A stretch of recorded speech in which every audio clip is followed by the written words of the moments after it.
Today we're continuing on with our NHL offseason plan report, and we're taking a look at the 20th ranked NHL team from the regular season, the Winnipeg Jets. What moves should we expect from them this offseason? We'll discuss all that coming up next.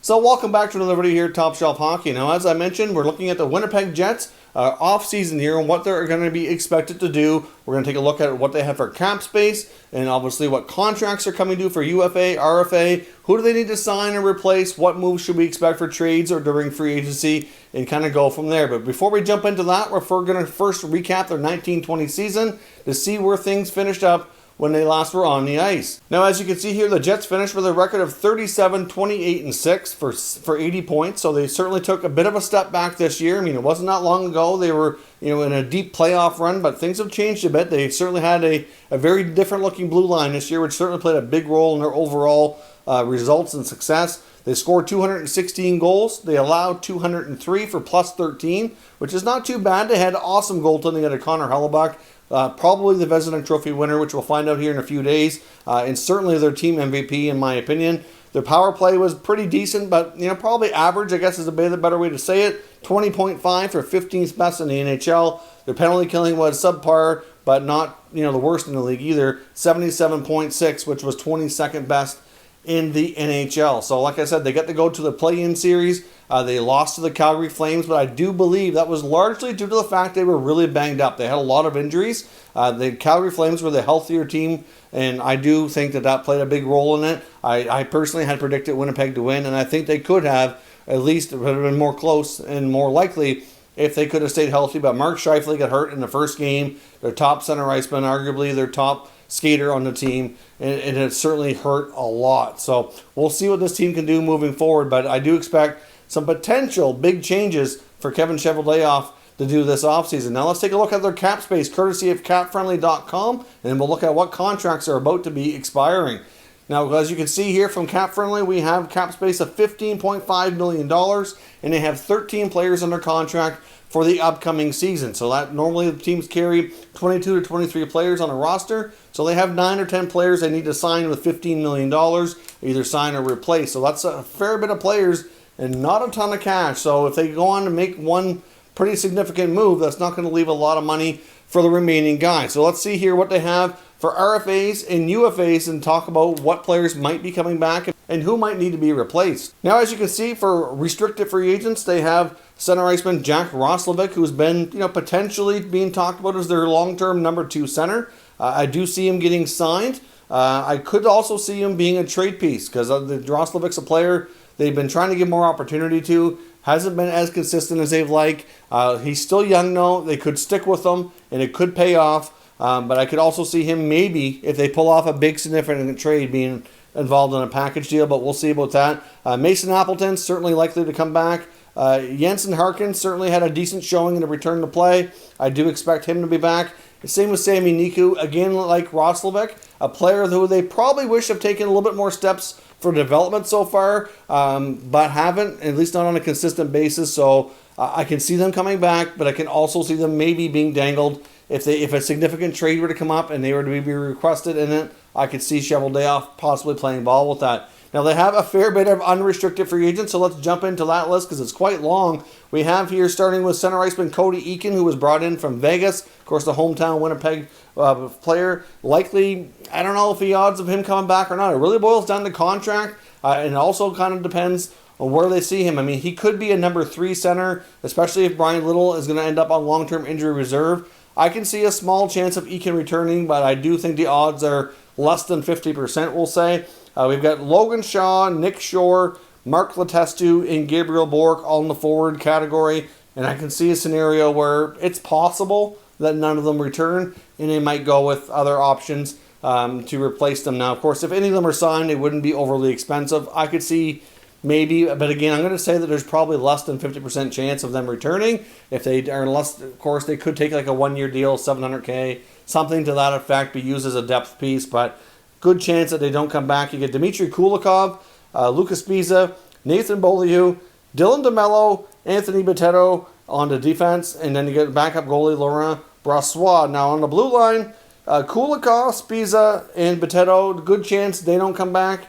I would think that they will consider Nathan Beaulieu. I think there's reason to believe he could be a third pair D for them under the right circumstances. I know Dylan DeMello is certainly a player that Coach Paul Maurice really liked and was very impressed with, and I think they will push to keep him. But there's going to be a lot of bidders out there as well, so I'm not sure what's going to work best for DeMello, what he wants to do, but I can see the Jets pushing hard to keep the right shot defenseman in the mix. When it comes to goaltender Laurent Brossois, I can see a pretty good chance that the Jets move on and find another backup option. He really didn't have a great year. They're going to need somebody they can really rely on to play a heavier workload to really help Connor Hellebuyck between the pipes. And I'm not sure that Brossois is that guy, so I would not be surprised if they go shopping in free agency or lean on Eric Comrie. I don't know how they're going to feel about Comrie. I mean, he is a guy they could go to as well. He's still in their system and could be the backup, but I wouldn't be shocked either if they find another veteran on a cheaper contract who they could replace him with, because there's going to be a lot on the open market and during free agency.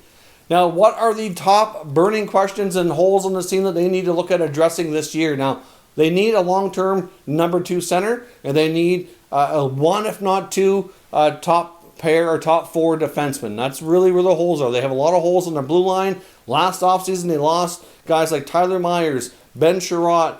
They had to trade Jacob Trouba. They lost Dustin Byfuglien. Basically, there's 4 top D gone in a year. That's pretty, impactful on the back end. They got Josh Morrissey. He's pretty solid. DeMello worked out well. They got some younger guys like Niku and Pullman. They're okay. Beaulieu was all right, but they could certainly use some upgrades. So going through free agency or trade makes a lot of sense.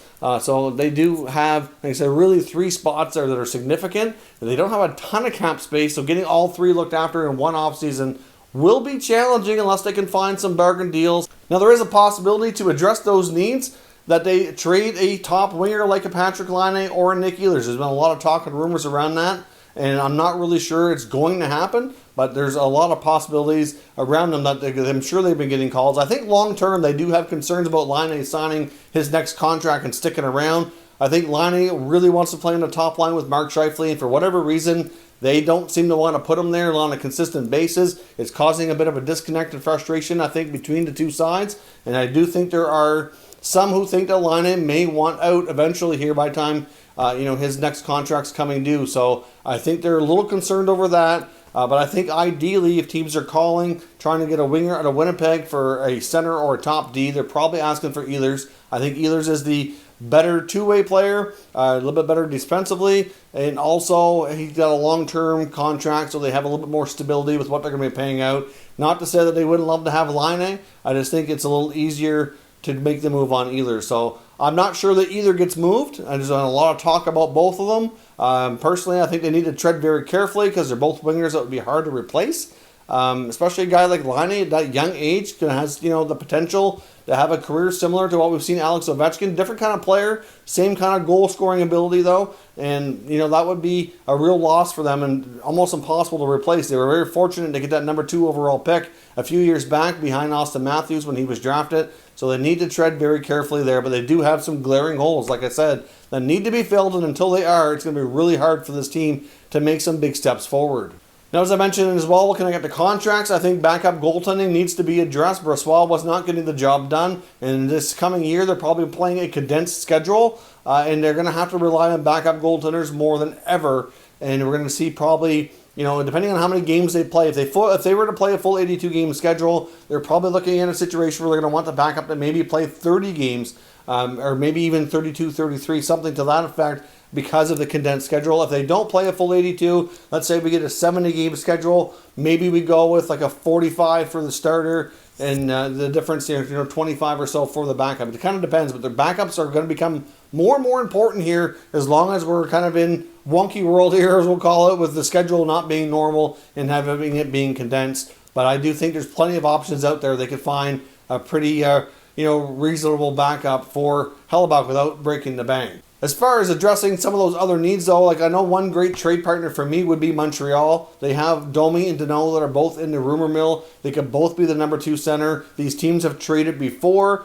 Montreal also now has more than enough defensemen. They may not get that top D that they're looking for, but they do have Ben Sherratt, who they're very familiar with in Winnipeg from his last stint there with the Jets, who was really good for them. Played a lot with Bufflin in the past. I could see a case where they maybe try to pursue like a Domi Sherratt trade in exchange for, I don't know what exactly it's going to take. They might have to give up something more significant than they want to. That might be a case of Ehlers.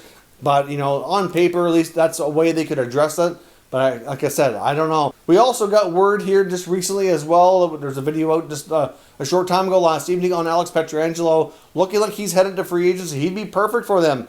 But it's going to cost a lot of money, and it would really hinder their ability to address that number 2 center spot, but their blue line would get much better. So, again, I'm not sure what they do. They have the glaring holes, like I said, are the number 2C, and then they need 2 more defensemen, I think, that are really capable top 4 guys. So, difficult to say how they go about it. Cheveldayoff will have his work cut out for him, but that's what they need to do, and that is what I expect for them to try to do this coming offseason. So let me know your thoughts on the Winnipeg Jets. What moves do you expect? What kind of trades or free agent signings do you expect to see from them? Give me your ideas in the comments and we'll discuss further. If you're new to the channel, consider subscribing and turning on your notifications so you don't miss any future content. And stay tuned for the next team coming up in this series, which will be posted tomorrow. Thank you very much for watching, and I'll catch you next time.